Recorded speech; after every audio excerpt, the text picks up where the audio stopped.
సిద్దిపేట జిల్లా హుస్నాబాద్ మండల కేంద్రంలో సీసీఐ ద్వారా పత్తి మార్కెట్ ఫెడ్ ద్వారా మొక్కజొన్న కొనుగోలు కేంద్రాలను రాష్ట్ర రవాణా బీసీ సంక్షేమ శాఖ మంత్రి పొన్నం ప్రభాకర్ రిబ్బన్ కట్ చేసి ప్రారంభించారు. ఈ సందర్భంగా మంత్రి పొన్నం మాట్లాడుతూ రైతులు తాము పండించిన ధాన్యాన్ని దళారులకు అమ్ముకోకుండా నేరుగా కొనుగోలు కేంద్రాల్లో విక్రయించి ప్రభుత్వ మద్దతు ధర పొందాలన్నారు. విక్రయించిన 48 గంటల్లో రైతుల ఖాతాల్లో జమ చేస్తామన్నారు. రైతులు ఈ అవకాశాన్ని సద్వినియోగం చేసుకోవాలని కోరారు.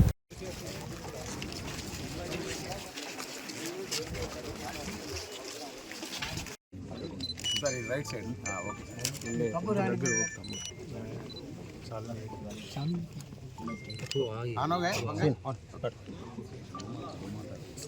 సేటు వీళ్ళు 7.5 వీళ్ళు 11.5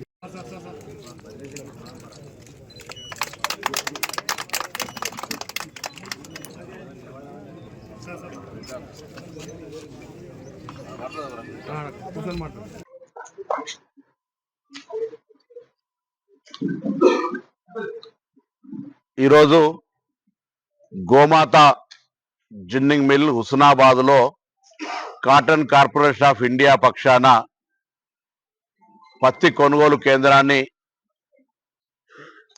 నేను గౌరవ జిల్లా కలెక్టర్ గారు, మార్కెట్ చైర్మన్ గారు, లైబ్రరీ చైర్మన్ మిగతా అందరం కలిసి ప్రారంభించినాం. ఈరోజు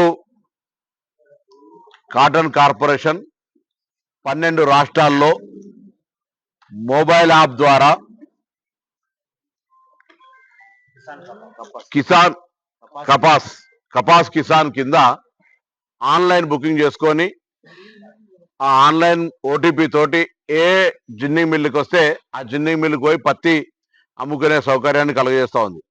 ఇది మొదటి దశలో 12 రాష్ట్రాల్లో ప్రారంభమవుతా ఉంది. ఈరోజు తెలంగాణలో మొట్టమొదటి మిల్లుగా ఇక్కడ ప్రారంభోత్సవం చేసుకోవడం జరిగింది. ఈరోజు ఈ యొక్క కపాస్ కిసాన్ పథకాన్ని నిన్ననే మొబైల్ యాప్ ద్వారా రైతు యొక్క లోడ్ చేసి ఈరోజు అతని ఓటీపీ ద్వారా మొట్టమొదటి కొనుగోలు చేయడం జరుగుతోంది. 8,100 ఎంఎస్పి రేట్ ఉంది. కొంత వర్షాల వల్ల దిగుబడి తక్కువ వచ్చినా రైతులకు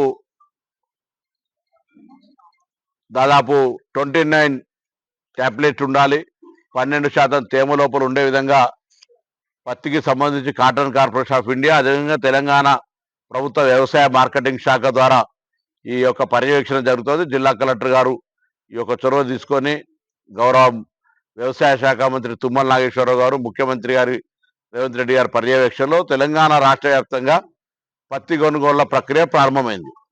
ఈ పత్తి కొనుగోళ్ల ద్వారా రైతాంగం ఎక్కడ కూడా మధ్య దళారికి అమ్ముకోకుండా నేరుగా కపాస్ కిసాన్ యాప్ ద్వారా మీ పత్తి అమ్మకానికి సంబంధించి తేదీని అదేవిధంగా స్లాట్ బుక్ చేసుకొని మీ పత్తిని రాజా మార్గంలో అమ్ముకోండి.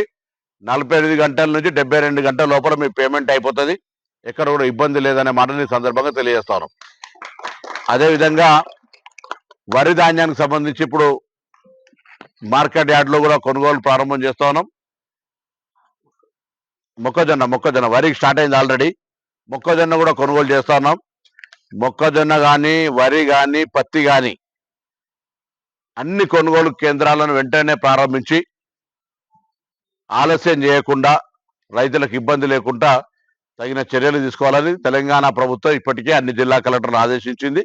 దానిలో భాగంగా ఈ హుస్నాబాద్ నియోజకవర్గానికి సంబంధించిన 3 జిల్లాల పరిధిలో ఉన్నటువంటి వాళ్ళు కూడా అన్ని ఈ రోజు నుంచి ఈ 2-3 రోజుల్లో మొత్తంగా వరి ధాన్యానికి, మొక్కజొన్నకు, పత్తికి సంబంధించినటువంటి అన్ని కొనుగోలు కేంద్రాలు ఆయా రైతులకు సంబంధించి ఉపయోగంలోకి వస్తాయి. ఈ అవకాశాన్ని రైతులు వినియోగించుకోండి, మధ్యధరాలకు అమ్ముకోకండి. అదేవిధంగా సన్నవడ్లకు సంబంధించి పోయిన సీజన్ యొక్క పేమెంట్ రాలేదు, వాటికి సంబంధించి రాష్ట్ర ప్రభుత్వం ఆలోచన చేస్తూ ఉంది ఎంత తొందరగా వాటిని క్లియర్ చేయాలని. ఇప్పుడు మాత్రం అమ్ముకున్న 48 గంటల్లో సన్నవడ్ల బోనస్తో పాటుగా ఆ ధాన్యం పైసలు కూడా వేసేటువంటి ప్రక్రియ ఆలస్యం చేయకుండా ఒకేసారి అమౌంట్ జమ కాకుండా వెంటనే సన్నవడ్లకు కూడా పేమెంట్ వేయడం జరుగుతుంది.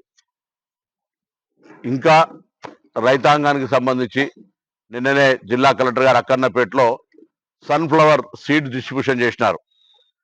ఆయిల్ ఫామ్ కు సంబంధించినటువంటి ప్రచార కార్యక్రమం జరుగుతుంది. ఇక్కడనే నంగనూరు మండలంలో ఒక ఆయిల్ ఫెడ్ ఫ్యాక్టరీ వస్తుంది. దాంతో పాటుగా పప్పు దినుసులకు సంబంధించి ఇటీవలనే ప్రధానమంత్రి గారు పప్పు దినుసులు ప్రోత్సాహకమైనటువంటి దాని గురించి ఒక కార్యక్రమాన్ని తీసుకున్నారు. అంటే పంటల హార్టికల్చర్, సెరికల్చర్ ఈ విధంగా అనేక రకాలకు సంబంధించినటువంటి ప్రచారం జరిగే సందర్భంలో రైతులు కూడా వాణిజ్య పంటల వైపు మారుతున్న కాలానికి అనుగుణంగా వివిధ పంటలను ఒక 10 ఎకరాలు ఉంటే ఇవి 2-3 రకాల పంటలను వేసుకొని ఒకటి నష్టం వచ్చినా ఇంకోటి నష్టం రాకుండా ఆర్థికంగా ఉండే విధంగా చేయాలని కోరుతాను. ముఖ్యంగా ఈ ప్రాంత రైతులందరూ కూడా పామాయిల్కి సంబంధించి 5 ఎకరాల పైన ఉన్న రైతులందరికీ అవగాహన సదస్సు ఏర్పాటు చేసినాం. తప్పకుండా ఫ్యాక్టరీ కూడా తొందరలో ఒక నెల రోజుల్లో ఎప్పుడో ప్రారంభం, ఇప్పుడుగా ట్రయల్ ఉత్పత్తి స్టార్ట్ అవుతా ఉంది. దానికి సంబంధించిన కార్యక్రమం ప్రారంభోత్సవం కూడా లాంఛనంగా ఉంటుంది. సో ఆయిల్ ఫామ్ కానీ, హార్టికల్చర్ కానీ, సెరికల్చర్ కానీ, ఇతరత్ర వరి పంటతో పాటుగా మొక్కజొన్న, సన్ఫ్లవర్ ఈ విధంగా అన్ని రకాల పంటలకు సంబంధించి హుస్నాబాద్ ఏరియా ఈ నియోజకవర్గం అంతా కూడా కేంద్రంగా ఉండాలని, అందుకు అన్ని విధాల రైతులకు అవగాహన కలగడానికి వ్యవసాయ సదస్సును ఏర్పాటు చేసినాం. ఎవరైనా వెళ్తామంటే ఈ ఆయిల్ ఫామ్ పంటలు చూడడానికి ఖమ్మం పంపదలుచుకున్నాం. అంతేగాక ఇంకా ఏదైనా హార్టికల్చర్ ట్రైనింగ్ కావాలన్నా, సెరికల్చర్ ట్రైనింగ్ కావాలన్నా కూడా ప్రత్యేకమైన తరగతులను ఏర్పాటు చేసి వారికి అవగాహన కల్పించే కార్యక్రమం కూడా ఔత్సాహిక రైతులను సిద్ధం చేయడానికి సిద్ధంగా ఉన్నాం. కాబట్టి రైతులు ప్రభుత్వం ఇస్తున్నటువంటి అన్ని సహకారాలను పొంది ఈ ప్రాంత రైతాంగం రాబోయే కాలానికి ఇంకా గౌరవేలు ప్రాజెక్ట్ వచ్చిన తర్వాత నీటి యొక్క అంశం కూడా చాలా జరుగుతుంది. కాబట్టి అందరూ కూడా దీన్ని ఉపయోగించుకోవాలని కోరుతాను.